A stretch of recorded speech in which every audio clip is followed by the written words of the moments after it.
Welcome to Second Take, the show that focuses on the issues behind the news. Mining Weekly editor Martin Creamer joins me today to unpack the latest in the mining industry. Welcome, Martin. Thanks, Ashni. Now, Implats says it's received a huge response to its request for information on wheeled renewables. Yes, we ran a story on that request for information in November. And by January, they were just overwhelmed with projects. 7.8 gigawatts of projects. 2.4 gigawatts wind, 5.4 gigawatts solar. And they are so pleased, they're smiling, because a lot of people have now reacted saying, there's a lot more capacity here than we think. If people can come forward with projects like that so quickly, what else is out there? So individual mines, of course, are doing their own thing. A lot of the Implats mines are already far advanced with megawattage, solar mainly. But you get a big operation like Impala Rustenburg. You've got to do something special with that. So you've got to bring in third parties. You've got to bring in independent power producers. And this solution, could be wonderful for a place like Impala Rustenburg, because it's unusual, but this particular operation doesn't have enough place for solar. They don't have enough land for solar. They could do something with the Royal Bafokeng, but this option now is coming through, and it's also geographically spread. It's virtually every province in South Africa bar KwaZulu-Natal.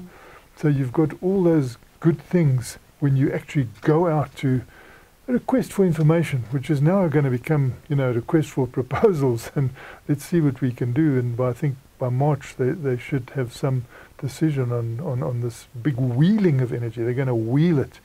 So there'll be big wheels. And Harmony says that mine life can be extended through cheaper energy. Well, this is what often doesn't come to the fore. The electricity prices have gone up by more than 500% in 10 years. It's ridiculous how they have made electricity so expensive, Eskom. And now when you look at what's been happening there, you realize that this has been damaging the country unbelievably, unnecessarily, to push that price up. But of course now people are saying, wow, we can swing it down. And as they go into their own projects, they find, whoa, just on the first two smallish phases, they're going to save like 425 million rand a year. But, once they get into the bigger stuff, it's going to be massive savings for them. So then you look at all your costs and you start working out, well, can I turn more of my resources into reserves? So then you extend your mine life. You know how important that is for South Africa, that, our cut-off grade it becomes so much more expensive. So it can keep mines going for a longer time, and that's so important because we haven't had exploration. We're starting to worry, about the future of mining, particularly if there's a huge downturn. What happens if they start closing these mines? So this is just a pointer to how important it is to get lower electricity, because it can keep your mines going for much longer. Lastly, Anglo American recently pointed out stats that the world is warming to pre-industrial levels, which is a long way off from the Paris Agreement requirements.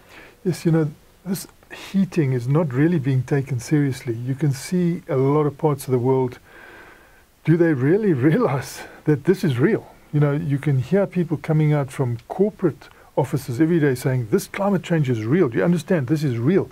Why? Because they're scattered around the world.